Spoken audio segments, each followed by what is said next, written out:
Good evening and welcome to the June 28, 2023 meeting of the Montgomery County Historic Preservation Commission. My name is Bob Sutton and I'm the chair, and I'd like for commission members and staff to introduce themselves starting on my left. Zara Nasser, Jeffrey Haynes. Karen Burdett. Julie Pelletier. Michael Galway. Mark Dominiani. Michael Kine, Historic Preservation Staff. Rebecca Ballo, Historic Preservation Staff. And Dan Bruckert, Historic Preservation Staff. We have a couple of staff members remote, which is absolutely fine tonight, and they will participate from a remote location. The first item on our agenda are historic area work permits. Have the work permits been advertised? Yes, they were advertised in the June 14th edition of the Washington Times. Thank you. If anyone is here to testify on any of the cases and you've not given our staff your speaker form, we appreciate if you could do that now.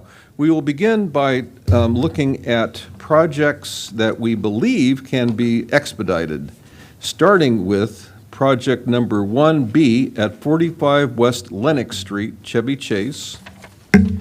Case number 1C at 7316 Carroll Avenue, Tacoma Park. Case number 1E at 17 Magnolia Parkway, Chevy Chase. Case number 1F at 19 Quincy Street, Chevy Chase. Case number 1G at 8829 Hawkins Lane, Chevy Chase. Case number 1H at 46 Grafton Street, Chevy Chase. Case number 1I at DeWitt Drive in, I believe that's in Silver Spring. And case number 1J at 7216 Maple Avenue. And there's another one. I'm sorry, I missed this last time, and I'm not going to miss it this time. A case that was postponed from a previous meeting, case number 1D at 3947 Baltimore Street in Kensington. Mr. Chair, hearing no objections, I move that we approve the following historic area work permits in accordance with the staff reports based upon the record before us and in consideration of the recommendations of the local advisory panels, including any conditions recommended by staff. Hop number 1029893 at 45 West Lenox Street, Chevy Chase. Hop number 1031025 at 7316 Carroll Avenue, Tacoma Park. Hop number 1032242 at 3947 Baltimore Street, Kensington. Hop number 1033106 at 17 Magnolia Parkway, Chevy Chase. Hop number 1033066 at 19 Quincy Street, Chevy Chase. Hop number 1033248 at 8829 Hawkins Lane, Chevy Chase. Hop number 1033398 and hop number 1033253 at 46 Grafton Street, Chevy Chase. Hop number 1033513 at Dewitt Drive, Silver Spring, which is the National Park Seminary Historic District. And hop number 1033643 at 7216 Maple Avenue, Tacoma Park.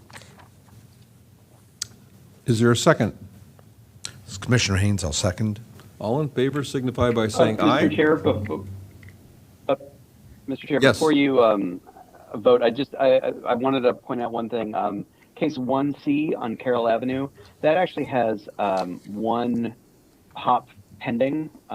We have a permit for the exterior alterations, but we also have a sign, and the applicant has not amended his hop to include that sign, so we have a second permit that's pending. We just want to note that for the record. So, case number 1C, we are voting on, if, as I understand it correctly, hop number 1031023, and that's it, correct? 025. I'm sorry, I can't read. Is that correct? No, and a a hop for a sign, and the permit number on that is just still pending. Oh, okay, so we're approving, if we vote to approve it, we're approving the sign, but we do not have a number to go with it at this point. That will be, okay, Correct. thank you. Okay, now that we understand this, all in favor signify by saying aye. Aye. Opposed? Thank you very much. We're glad to have projects that we can easily approve. That makes our lives much, much easier. The first case that we are hearing tonight is 8,000 Hampton Lane in Bethesda, and is there a staff report? Yes, there is, Mr. Chair. Mr. Kine is going to drive this for us. So this is the subject property at 8,000 Hampton Lane in Bethesda. You can go to the next slide, Michael. So it was constructed in 1937. It's part of the Greenwich Forest Historic District, and this is reviewed under the Greenwich Forest Design Guidelines, Chapter 24A, and the Secretary of the Interior Standards for Rehabilitation. And when it was originally constructed, it was numbered at 7,300. So Greenwich Forest Historic District was developed in the 1930s as an auto-dependent suburb. There are 69 houses. They fall into 3 general styles: Colonial Revival, Tudor Revival, French Eclectic, and the district was added to the master plan in 2011.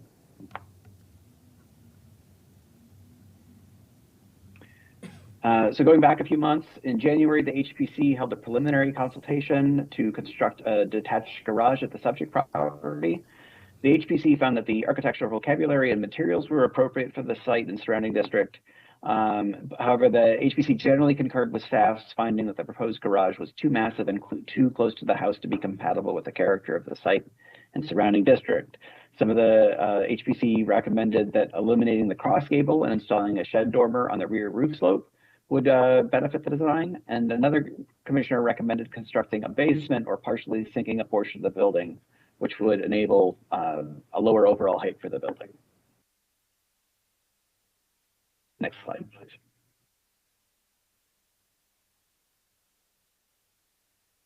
So the next several photos are just walking around the property to refamiliarize yourself with it. Keep going. And this is the location where the garage will go, sort of in between the house and the 2 cars. And then this is further back from the intersection. And you'll just note that the house is oriented towards the intersection rather than towards either of the either York or Hampton Lane. So the existing site plan includes an enclosed garage, an enclosed a screened-in porch or enclosed porch on the upper left, and the proposed garage is going to be to the west of the house, which you see marked below in the lower right-hand corner. Next slide. So these are just comparing the proposed footprints of the preliminary consultation and the HOP proposal. So the building has been shortened by 2 feet. It went from 38 to 36 feet deep. That also enabled the applicant to move the house 2 feet closer to the rear property line, which is why you now see that the garage is 11 feet 8 inches from the rear corner of the house. Next slide.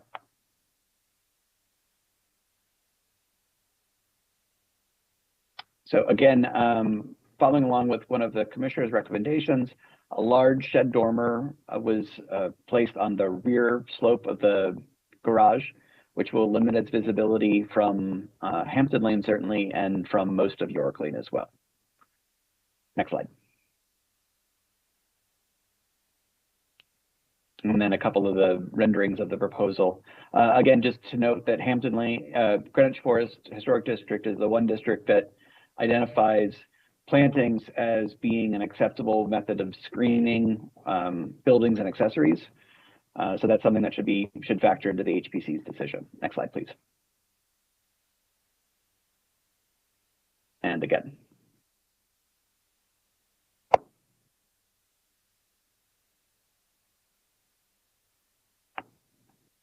Next slide, Michael.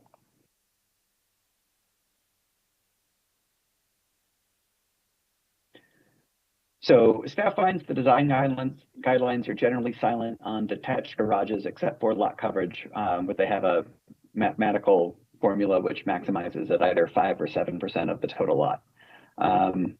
Because they're silent, staff finds that this should result in one of two outcomes. The garage should either be reviewed under the guidelines for additions, or it should be considered one of the categories of work that states any permit sought for any situation not specifically covered by these principles and guidelines shall be deemed to have an insignificant effect on the historic resource and must be approved by the decision-making body.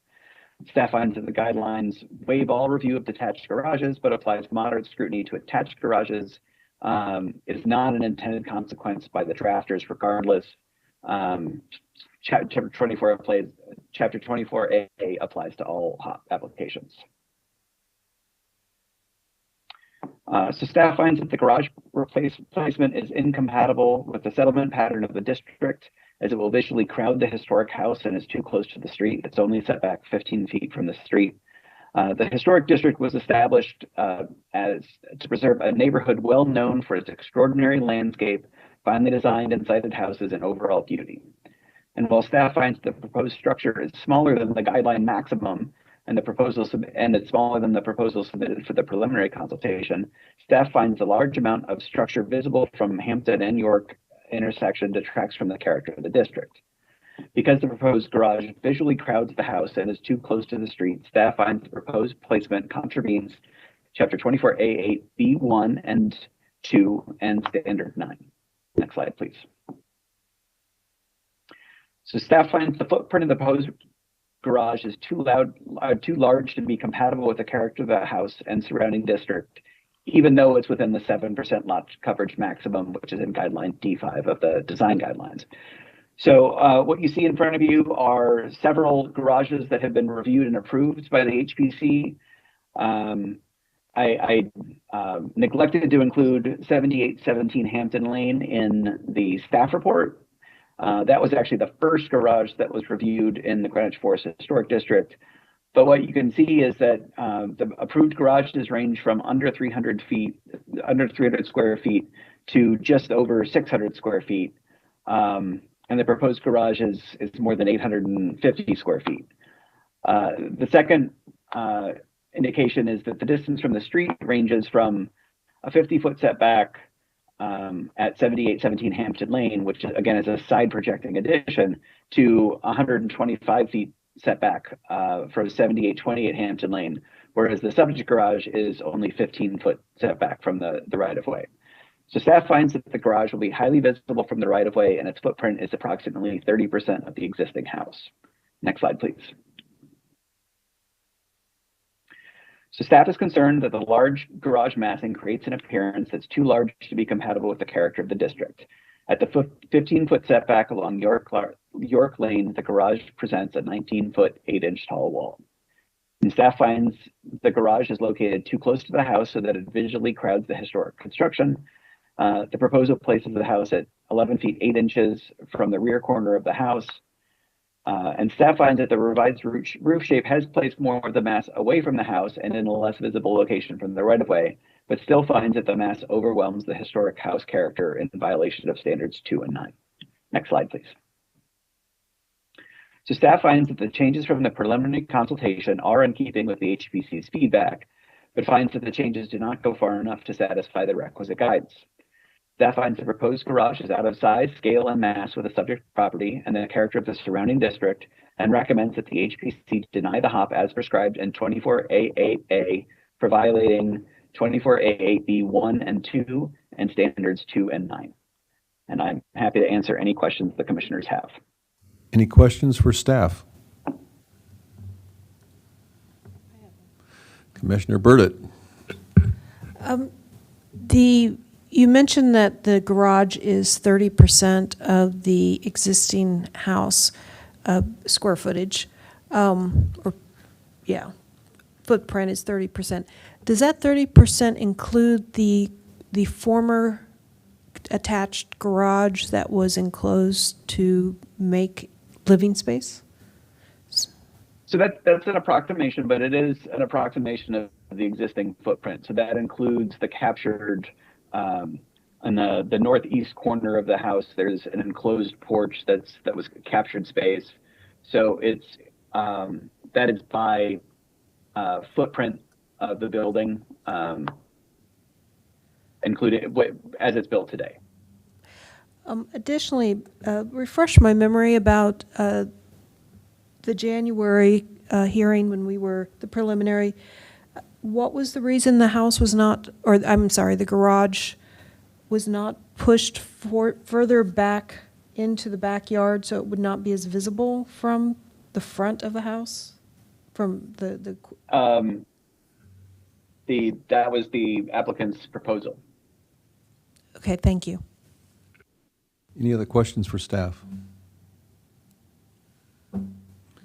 If not, I would invite the owner, I believe, the owner, Chuen Yen Lau, to come forward. And if you could come and turn on the microphone. I see that there's more than one. So if you all could introduce yourselves, speak into the microphone so that we have you on record.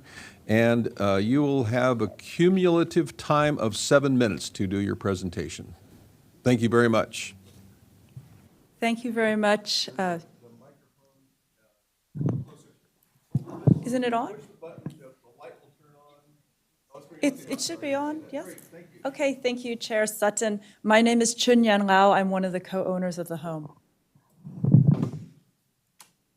My name is Mariam Tabrizi, Eliban Architecture, the architect of the project. Hello, my name is Adam Sherrod. I'm another co-owner of the home. And we have a PowerPoint presentation that I think the staff was going to drive for us. Thank you. Is this close enough to the mic for you to be picked up by? We can hear you fine. Okay. Thank you. Just a quick question. Do you know what the title of your presentation was? Can you see it? I see the one. Michael, from it's in that folder. It's in this folder? Okay. That says additional info for 8,000. There we go. Okay, we have 3. Which one would you like to start with? No, it's not one of these. These were the, Yes, that's it. At the second line. yeah, it should be a PDF, not a PowerPoint. A PDF? It's a PDF, Chinyan. Send them a PDF. Okay, so it's probably one of these because the one that you've indicated is actually the staff's presentation. So it's one of these, those. I or brought- Michael, why perhaps- don't you bring them all up? Michael, Okay. why don't you bring them all up? Got it.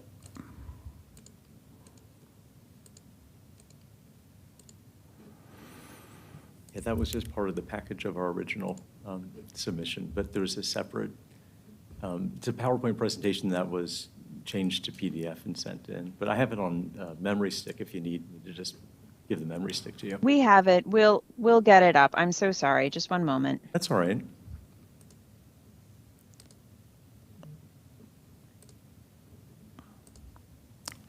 Is it this one? No, This one? no, those are just extra images. If it could be helpful, we can just pause for one moment, and the staff will locate it.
would like to share.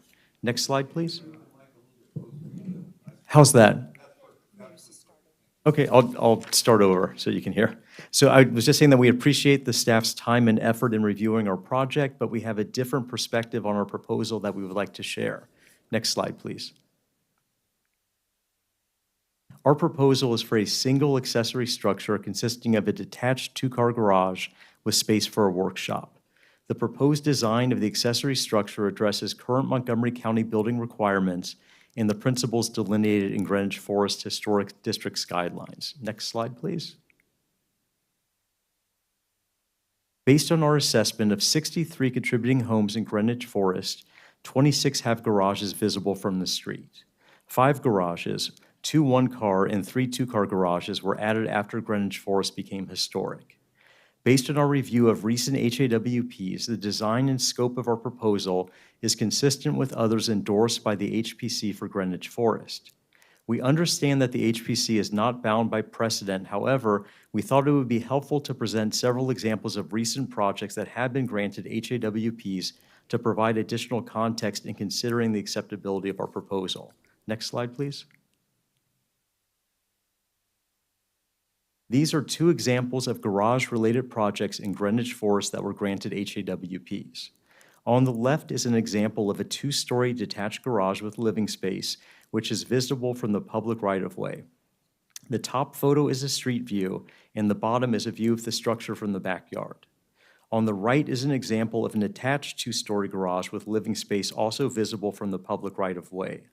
The top photo is the home before construction, and the bottom photo is the home after construction was completed. Next slide, please. The final example we're sharing is from one large-scale construction project granted an HAWP in 2021. The top photo is the home before construction, and the bottom left photo highlights a new 2-story side addition and new attic dormers. The bottom middle photo highlights the construction of a detached garage, and the bottom right photo highlights construction of a large rear addition. All of this construction is visible from the public right-of-way, and the construction accounts for an approximately 200% increase in lot coverage. Next slide, please. We propose to construct an accessory structure at the rear of our home using the existing driveway as access. Per Greenwich Forest guidelines, property owners have additional flexibility to make more extensive changes to the parts of their houses that are less visible from the public right-of-way in front of their houses. The limited portion of our accessory structure visible from a front-facing view will be obscured with existing and additional plantings, and the ridge line of the structure will be lower than that of the house, and the garage door is not visible from the front of the house. The driveway begins at the end of a dead-end street, which is York Lane, that has minimal foot traffic and car traffic limited only to our home and one neighbor's home who has endorsed this project. Behind York Lane is a non-historic neighborhood. Next slide, please. This is an overhead photograph of our home indicated with a red balloon in the surrounding neighborhood. The proposed accessory structure is pictured in blue. We propose to place the structure 15 feet setback from York Lane. The driveway is at the end of a dead end of York Lane, which is 130 feet setback from Hamden Lane, which is the right-of-way in front of our home. Also notable, the dead end of York forms the border of the historic district. Additional plantings, which are represented by green dots in the photo, will further screen the visible portion of the structure from Hamden and York Lanes. Next slide, please. This photo highlights the location of our existing driveway, which is at the dead end of York Lane. As evidenced by the photo, there are already existing plantings that obscure the view from the street, and these will be augmented with additional evergreen trees. This will only allow the structure to be seen if you are standing in front of our driveway at the dead end of York Lane. Also, as noted, the neighborhood behind York Lane is not a historic neighborhood. Next slide, please. Our preliminary HPC consultation took place in January 25th, 2023. The commissioners found that the design and materials of the proposed structure were in keeping with the character of the house in the historic district. The commissioners also found that the position of the proposed structure with respect to its proximity to York Lane was acceptable, noting that York Lane dead ends at our rear property line, and the rear property line abuts a non-historic district. Also, this location minimizes the addition of new impermeable hardscaping and conserves green space consistent with the Greenwich Forest Historic District's principles A1 and D8. Next slide. This is a photo of the green space in our backyard we're trying to preserve. Next photo, next slide. Similarly, these photos show views of the green space from the bay windows and picture windows in the office and kitchen respectively. Next slide. The HPC did provide recommendations with respect to reducing the mass and footprint of the structure, and we made the following substantive design revisions based on the HPC's input. The rear cross gable was eliminated and the shed dormer was relocated to the rear roof slope of the accessory structure. As the HPC suggested, this revision simplified the visual mass and relocated a significant portion of the roof mass to a location not visible from the house or surrounding district. As the commissioners noted, the neighborhood immediately behind 8000 Hampton is not historic. The length of the structure was reduced by 2 feet, allowing us to move the structure further from the original house and decreasing the mass of the structure. Next slide. This is a photograph of the original design. These schematics display our design prior to the preliminary HPC consultation. And as indicated by the red arrows in the top right diagram, the original design included a rear cross gable, a shed dormer facing the backyard, and 2 dormer windows. Next slide, please. These schematics display our current proposal based on input from the HPC. As indicated by the red arrows, the current proposal eliminates the front window dormers and the rear cross gable, relocates the shed dormer to the rear roof slope, and reduces the length of the structure by 2 feet. These revisions decrease the visible mass of the structure and allow us to move the structure further from the house. And final slide. In conclusion, adding an accessory structure with a 2-car garage and workshop would be consistent with the Greenwich Forest guidelines and with HAWPs previously endorsed by the HPC for the Greenwich Forest Historic District. The commissioners previously found the position of the proposed structure with respect to its proximity to York Lane to be acceptable, and we've made substantive design revisions to decrease the mass and footprint of the structure based on the HPC's preliminary recommendations.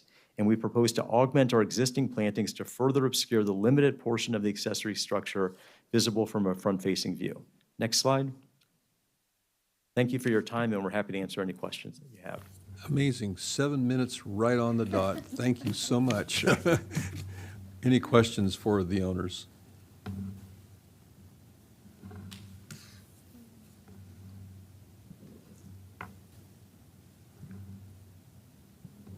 No? Okay. Thank you very much. Thank you Really very much. appreciate it. Okay, at this point, we'll begin our deliberations. Would anyone like to kick off?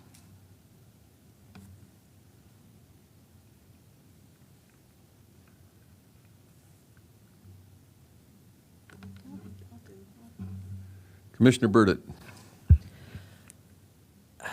It was a very informative presentation you made. It did bring up a few questions for me. One, all the examples that you provided. I know that we have had garages come through, new garages come through in the last 4 years. But I believe most of them were garages on the ground floor. They did not include then a workshop area in addition, on the ground floor, the main floor, in addition to the garage itself. Most of them had workout space or living space or whatever on the second floor. And then also, most of the garages that you gave as examples are behind the house and further away from the street, which has, I know, played into some of the thoughts and decisions that we've made. The massing has been reduced, which we appreciate, and I appreciate you putting in the dormer towards the back of the property. That also, I think, worked well.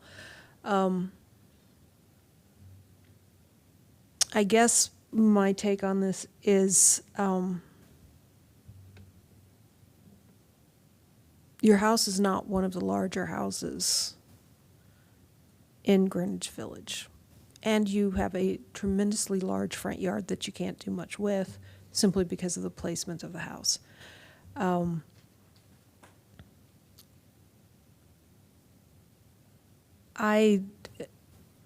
I guess I would support this project. I think the front facing elevation, facing the circle, I know it's going to be behind the screening, but it's still not very attractive. It's basically, you've got a pair of French doors, one window, and then another door for the garage, and the elevation is just not an attractive elevation, even if it is supposed to be screened. You do have to keep in mind that while you plant the shrubs, some future user may cut them down, and there's nothing any of us can, that they would have to come before us to take the trees down. yes. Okay. And also, there's going to be quite a lot of time before whatever you plant is large enough to actually screen. Depends on the size of the tree. Yeah, depends on the size of the tree. But short of spending a great deal of money getting very large trees and getting them planted, it's going to be quite a while before those pines screen that garage, and I think that's worth keeping in mind. So those are some of my thoughts. I don't remember what your workshop is for. It's art, correct? Well, I do some woodworking, and currently my tools are all crammed in the basement, which makes them unusable. He does not let me turn them on because it makes dust and clogs up the system. And to use the table saws or carry out a lathe or bring out one of the chop saws requires me to actually remove the door from the basement and get someone else to out there. help me carry it up, and it doesn't really fit outside. Plus, when you build something, you have to also get it out of the basement. So it's really difficult, and I desperately need a workshop space for the woodworking, which would be on the first floor, and then I do some metal work also, which is important for repairing the copper work on the house. I mean, the woodwork you need to help make the furniture and do moldings and repair things. For metal work, I use some torches. Right now, it's usually acetylene or then oxyacetylene if you need to cut things. But that requires ventilation and space, and you certainly cannot do that in the basement without risking an explosion. So I need to have space to do that. Okay. Well, that's interesting. This is nothing that we would weigh in on, but just, I'm an architect, so I tend to make suggestions like this. You need to consider the acoustical properties of your envelope, including the windows, because even if the neighbors behind you aren't historic, they'll be bearing the brunt of the noise. But in general, I support this. Anyone else? Commissioner Pelletier. Thanks. This is Commissioner Pelletier. I appreciate the changes that you made to the massing and to the dormer. I think that's all great. I just would love to push it a little bit more into your property. I know you've got it on the property line. I assume that's probably meets zoning. But just in the case of, even in the rendering where you've got the trees up in front of it, it's still, I really feel like the whole thing would benefit from just being pushed back from the street a little bit. But other than that, I could support it. I think you've made changes based on our suggestions, and I appreciate that. And I understand you are limited in what you can do with the site based on, like Commissioner Burdett said, where the house is located. But I still would love to just have it. I mean, you made it 2 feet shorter. If you could just push it 2 feet back from the street, there's just it's so prominent. And I think even with the screening, it's still going to be kind of prominent. So that's really my only issue. I think the rest of it works pretty well, and it is smaller, and so I could support it with the minor location change. Thank you. Anyone else? May I respond? Sure. Okay, thank you for that suggestion. Oh, what's that? You can, that's fine. I can let you talk. I don't have to respond and interrupt you if you would prefer. No, go ahead. Okay, great. Thank you for that comment. We actually strongly considered that We took that into account as a possibility. One of the strong recommendations from the preliminary consultation was not to crowd the house. So we kept it as far from the house as possible, which included keeping it at the site that the commissioners supported during the preliminary consultation, which was 15 feet from York Lane. So we were hoping that you would actually like that position because it does less crowding of the house and it's less close to the primary structure. Yeah, I mean, one of the main issues, and you can kind of see it on this drawing, is that the home office, I mean, that's probably where I spend, like all of my time because we work predominantly from home. So if moving the structure back, I end up looking into kind of the wall of the structure. If that's really pushed back much further, it's already, based on the way the window is, it's already a visual obstruction kind of even where it is. So that's another reason that we were trying not to push it back and push into also use the green space of the yard. Because right now the other portion of that area is already paved. Like that's a parking pad in front of it in the driveway. So it wouldn't be an additional hardscaping to do it here, except for the footprint of the structure. Any other comments? Okay. Commissioner Haynes. Are the zoning setbacks guided by Montgomery County or Greenwich Village? Montgomery County? They're the county setbacks. And you've confirmed them because isn't a corner lot, you have 2 front yard setbacks, so the York Lane side would have the same setback as the Hampton Lane? Is this May I respond? R60? Oh, okay. Yeah, the setbacks are confirmed. Civil engineer, CAS engineering confirmed the setbacks, and I double-checked those, so Okay. they are confirmed. Okay, thank We you. also confirmed with the county. We have had some emails with them as backup. Sorry. Okay, thank you. No more questions. Deliberation. Anybody else like to have a comment?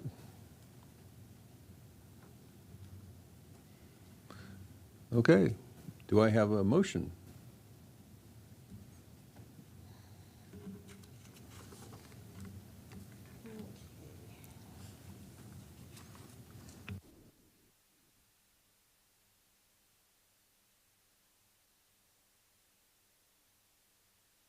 Yes, give me a minute while I pull this together. Take your time. Yeah, okay. I move that, this is Commissioner Burdett, I move that the Historic Preservation Commission, in accordance with the standards set forth in Section 24A of the Montgomery County Code, approve HOP number 1029531 at 8000 Hamden Lane, Bethesda, in the Greenwich Forest Historic District. And I do this not in support of the staff's recommendations and rationale, but I find the project is consistent with 24A8B.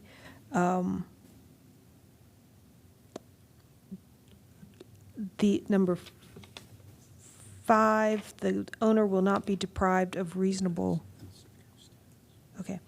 The owner will not be deprived of reasonable use or suffer undue hardship. And the Secretary of the Interior Standards for Rehabilitation, number 2, the character will be preserved, materials, features, and spatial relationships need to be retained, and new additions do not destroy the historic material property, and new construction is differentiated from the historic property. Would anyone like to offer a second? This is Commissioner Pelletier, I'll second. I would like to do a roll call vote, starting on my left, either yes or no, or yay or nay, Yes, and give your name as you give your vote. I rushed into it. Zara Nasser, Commissioner Nasser, yes. Commissioner Haynes, yes. Commissioner Burdett, yes. Commissioner Pelletier, yes. Commissioner Galway, yay. Commissioner Dominiani, yay. And Commissioner Sutton, yay. Thank you so much. Thank you. Believe it. You're welcome. The second project we'll hear tonight is 1K Beach Drive and Rockville Pike. And do we have a staff report? This is a master plan site.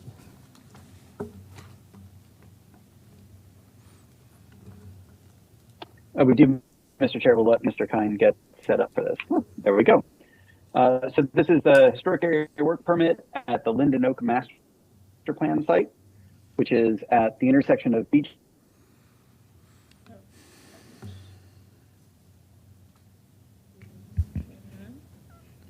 Dan, if you can hear us, we lost the audio on you. Oh, I'm sorry. Is it back? Please tell me it's back. You got Hold you. on 1 second. We can right. hear you. Okay, fantastic. So this is the historic area work permit at the Linden Oak Master Plan site. Just to sort of provide you with a little bit of additional information, on the left you see the oak when it was healthy about 7 years ago, and this is in its current condition on the right. Next slide, please, Michael. So the tree is approximately 300 years old, and when it was healthy, it had a 5-foot diameter and 132-foot wide crown. The tree's health has degraded over the last several years and is now dead. Much of the canopy was actually cut down earlier. So Montgomery Parks seeks approval to remove the tree, and to mitigate the loss of the tree, the applicant proposes to retain the bottom 20 feet of the trunk and the 2 historic markers on site, use salvage wood for a sculpture, and to process any usable wood into lumber to be sold at the Montgomery Parks Urban Wood Sale. So staff find that the tree is dead and needs to be cut down before it becomes a public hazard per 24A8B4.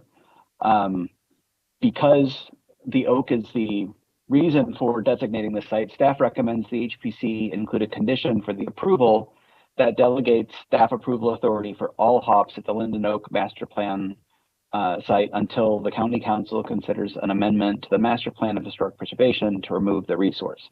And the reason that we thought it was important to hold a hearing on this is because the Linden Oak is the reason for the Master Plan designation. And I think that's it. I will answer any questions that the HPC has for me at this time. I have. Any questions for staff? Commissioner Burdett. Let's see, so the Linden Oak is gone. It needs to be obviously cut down, and it will eventually be reviewed to remove the site from the master plan for historic preservation because there won't be anything left.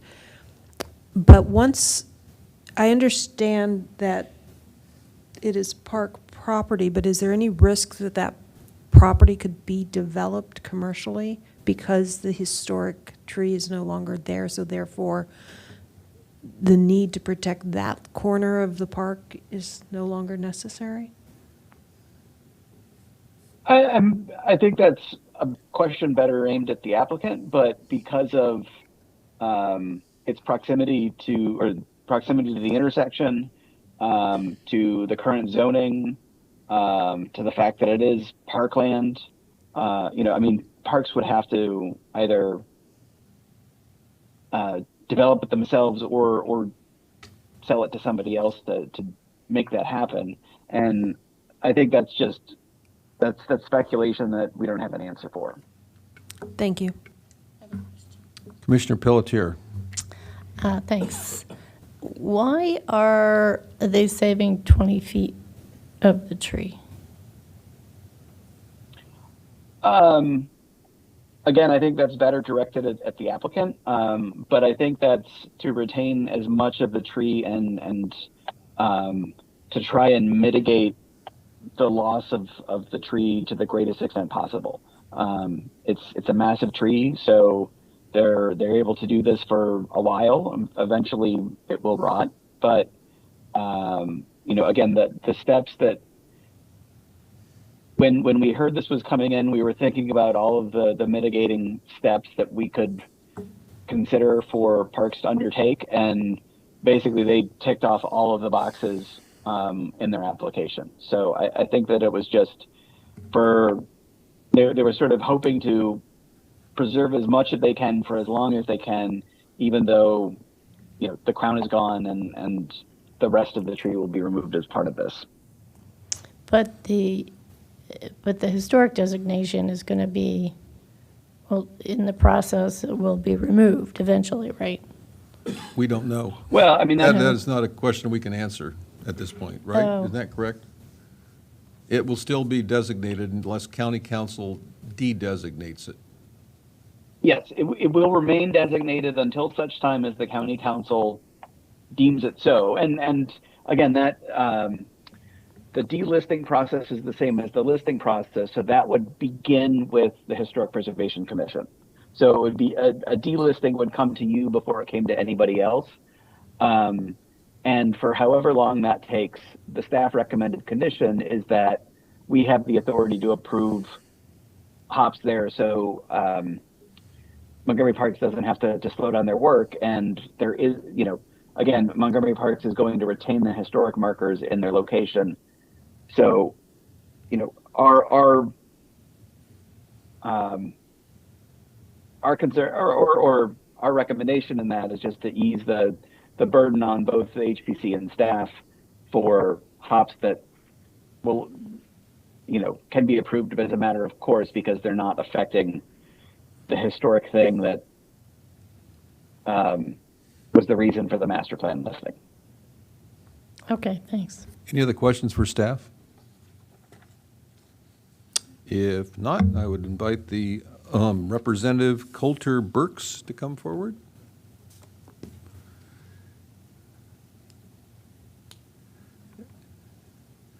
And if you could state your name for the record in the microphone, and if you would like to do a presentation, you'll have 7 minutes, or if you would prefer to answer questions, that would be fine as well.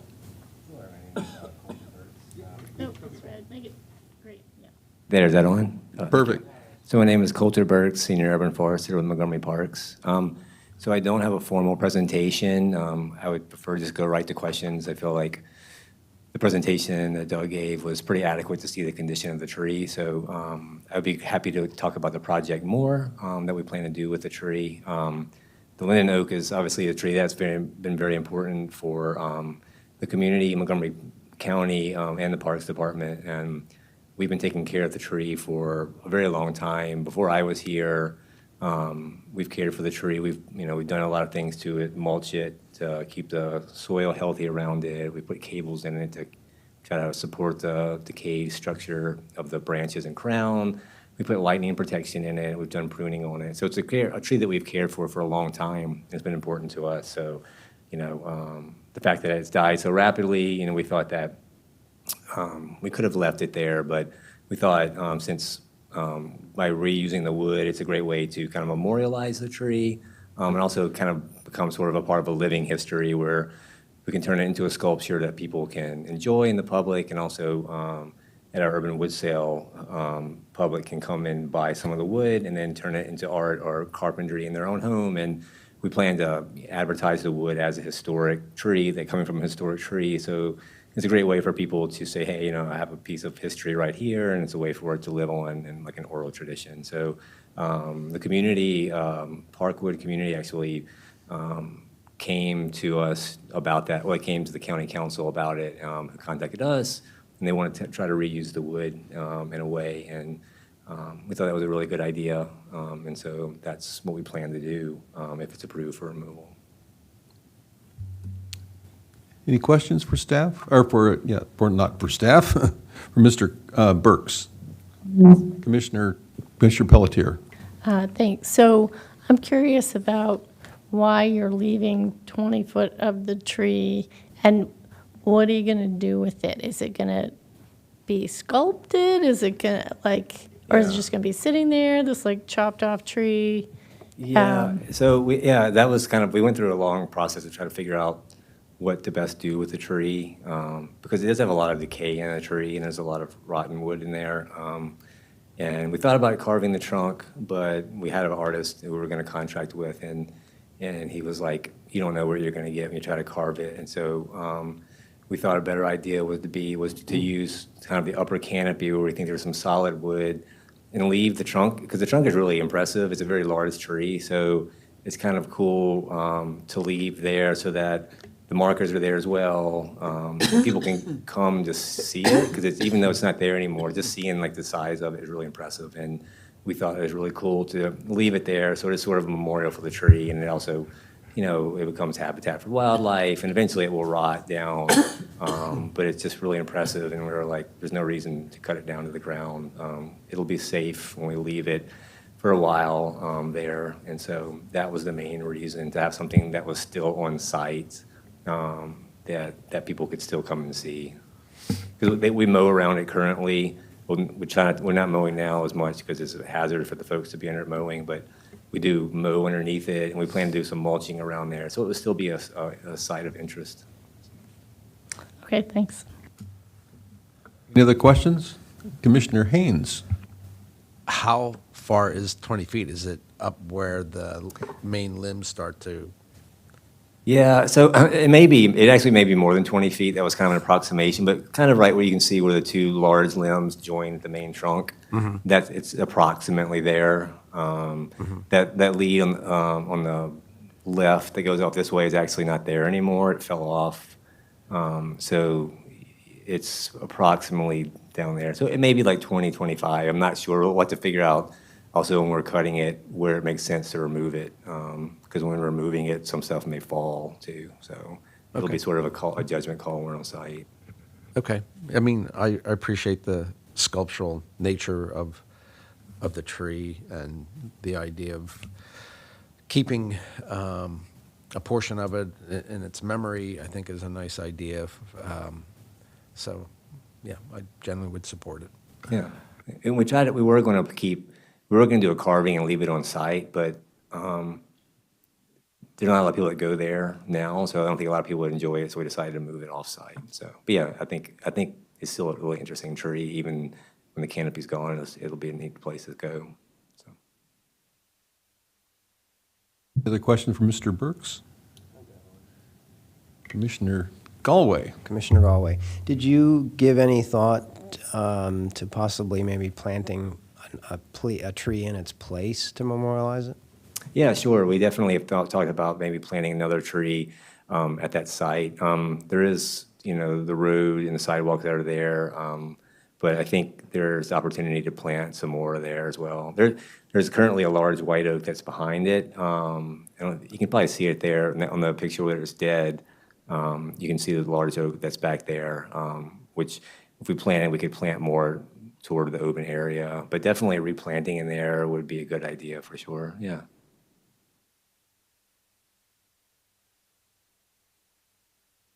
Any other questions? Okay. Oh, whoa. Commissioner Pelletier. I'm just reiterating Commissioner Burditt's question. This is parkland, right? So this is part of Rock Creek Park.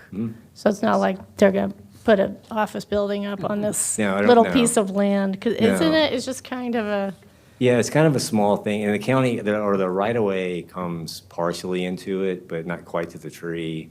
And it's right next to a stream. There's a stream that runs right on the backside of it, which is really close. So I'm sure that's within the stream buffer as well there. So, and it's on parkland in a stream valley. So I can't imagine any area is going to be developed through there. Okay, great, thanks. Commissioner Burditt. So looking at the aerial shot, there's a sidewalk, but there's no really way to get to the sidewalk unless you're coming from north, right? I mean, there's no parking, there's no access, right? So it's not like, unless somebody's walking their dog all the way down from whatever's north of there,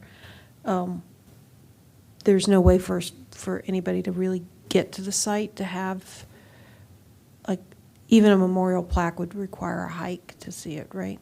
Yeah, I mean, the plaques there now are currently like right by the sidewalk. So if you're on the sidewalk walking from Rockville Pike, that's where the plaques are currently. Yeah, but there's no real access down there. I mean, the path ends right at Rock Creek, and then at Beach Drive, and then it crosses right there. So there's a crosswalk right there. So, I mean, it's accessible, if you're walking near it. So you can just walk from the sidewalk, but there's no like path right next to it. There's a small like parking pull-off that's just south of it on Beach Drive where you can park and walk across if you wanted to. But yeah, but it's kind of part of the trail though, so that's why you would have to access it through the trail. Yeah. Okay, thank you very much. Any other questions? If not, I would welcome deliberate, well, actually, I'm going to start this one myself. In Oregon, we call this kind of tree a widowmaker. And I think it's dangerous. I mean, it could, and I think we need to take care of this very quickly. And I think what you're doing personally, I think it's very appropriate. And I think the main thing is to get it down and do what you're planning to do. And so that's what I think we should do here. Anybody else? Commissioner Dimiani. Thank you. This is Commissioner Dimiani. I think I could support this as well. It's a site I'm familiar with, and actually, I'd just like to provide commentary on that part of Beach Drive. Although there's not that much parking, it's an area that a lot of people walking, biking, pass by constantly, and I think that viewing part of the stream there, and as well as the tree, is a site that a lot of people. I know I pass there on my bike a couple times a week. Biking on Beach Drive. It's a really well-loved tree and a well-loved site, and I'm glad that we're removing the widowmaker, but also keeping some of the signage and stuff. It is important. An area where I grew up on the Eastern Shore in Maryland, there was a famous tree, the largest white oak in the country, called the Y oak, which came down in a thunderstorm in '02, I think, but ultimately was processed. Some of the wood was saved and used for things like memorial pens and some furniture and stuff. And so I think all of the ideas you have, a way to preserve pieces of the linden oak, whatever the wood is not rotten, is great. So I could find myself supporting this very easily, and thanks for coming. Okay, thanks. Commissioner Galway. Commissioner Galway. I also agree that trying to salvage the wood and reuse that is a wonderful thing. I really want to like the idea of cutting, leaving the 20 feet, but I think the devil's in the details. So for me to support it, I'd have to see this a little bit more. I have a situation, actually I live in Rockville, and there's a nearly dead tree that's probably about 20 feet tall in the house next to me, and it's an absolute eyesore. And so I can't get that out of my head, Yeah. So I think seeing how you do it, I think it could be done, if it's done well, I think it would be a great, the markers and it could be done well, but I think I have to see it to make sure that it makes sense rather than to remove it entirely and have markers talking about it. So that's my only comment. Thanks. Yeah, and sure, and I agree. If it's in like a more developed area, we remove trees a lot in the parks, and if it was in an area where there was a big aesthetic component that was a part of it, then it may not be appropriate. But one of the reasons we are going to leave it for memorial, but also because it is a part of the stream valley. So, leaving habitat. A lot of the public, when we remove trees, especially like along Beach Drive or Sligo Creek, they always want us to leave snags from the dead trees that we remove that are safety hazards because they want to leave them for wildlife. So that's like a recurring comment that we get from the public when we're removing hazard trees. And so I think this location, it also plays into the habitat because it's got a lot of rot in it. So, it'll be there for a while, but it's going to deteriorate pretty quickly. And especially if, over time. So it's not like it would be there for a long time. And it does play into the environmental setting. So that's the main reason that we decided to leave it also. Anyone else? This is Commissioner Burdett. I support this, cutting the tree down and also reusing the wood. I was sitting here doing the math, and if it's 270 years old, that puts it back to 1753, give or take a few years. About as old as I am. Or at least, yeah. But it really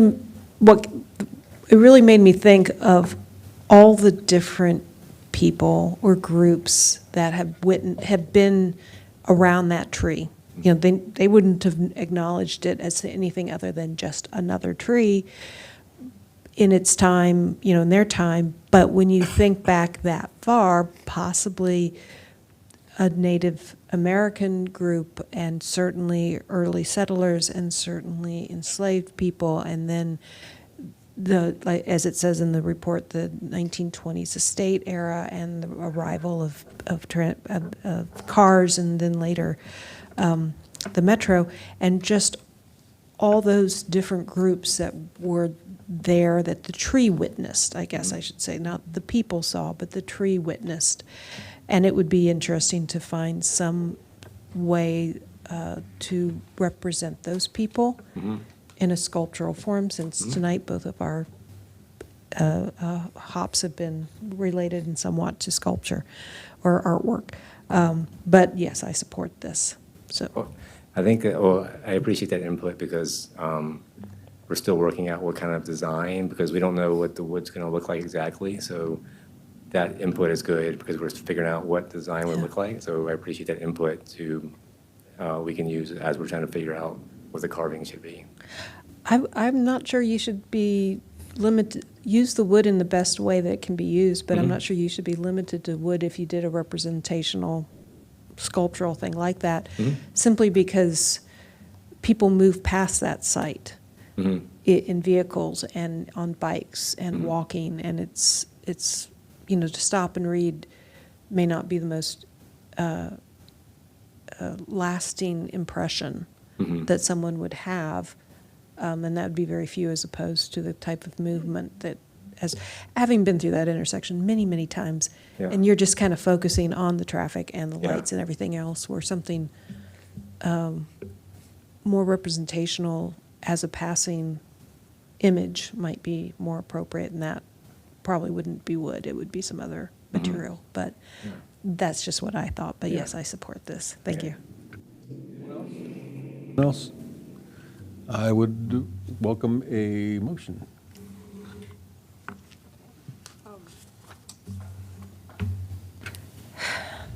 This is Commissioner Burdett. I move that the Historic Preservation Commission, in accordance with the standards set forth in Section 24A of the Montgomery County Code, approve hop number 1034418, the Linden Oak at Beach Drive and Rockville Pike Master Plan Site number 30/14.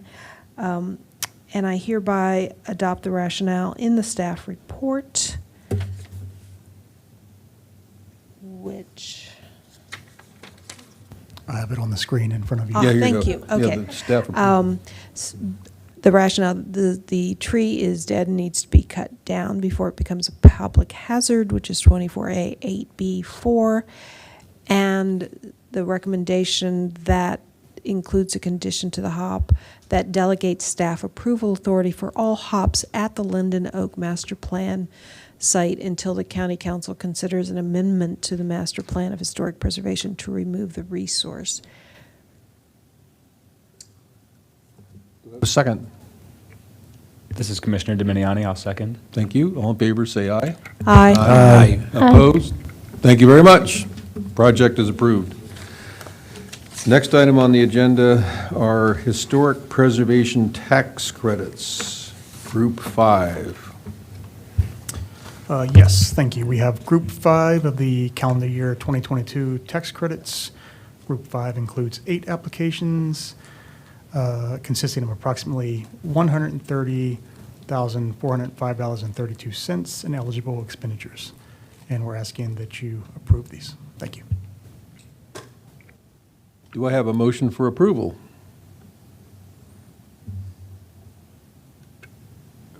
This is Commissioner Burdett. I make the motion that we approve the historic preservation tax credits, group number 5.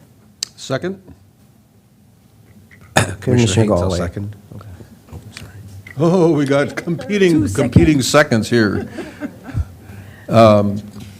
I will accept Commissioner Galway's second. All in favor, say aye. Aye. Aye. And as usual, we will collect all the tax credits in one package when they're completed and submit them to the county, I can't remember which office. It's the Department of Finance. We'll have a final Department of vote to transmit them to the Right. department. And we have several more that are coming, from what I understand. Yes. Okay, thank you. Next item is minutes. I read the minutes. They look fine. I move that we approve them. This is Commissioner Burdett. I second the motion. All in favor? Aye. Aye. Opposed? Thank you. Any commission items? Any staff items? No staff items, Chair Sutton. Thank you. With that, our meeting is adjourned. Thank you very much. Thanks, everyone. Thank you. Good night, everybody.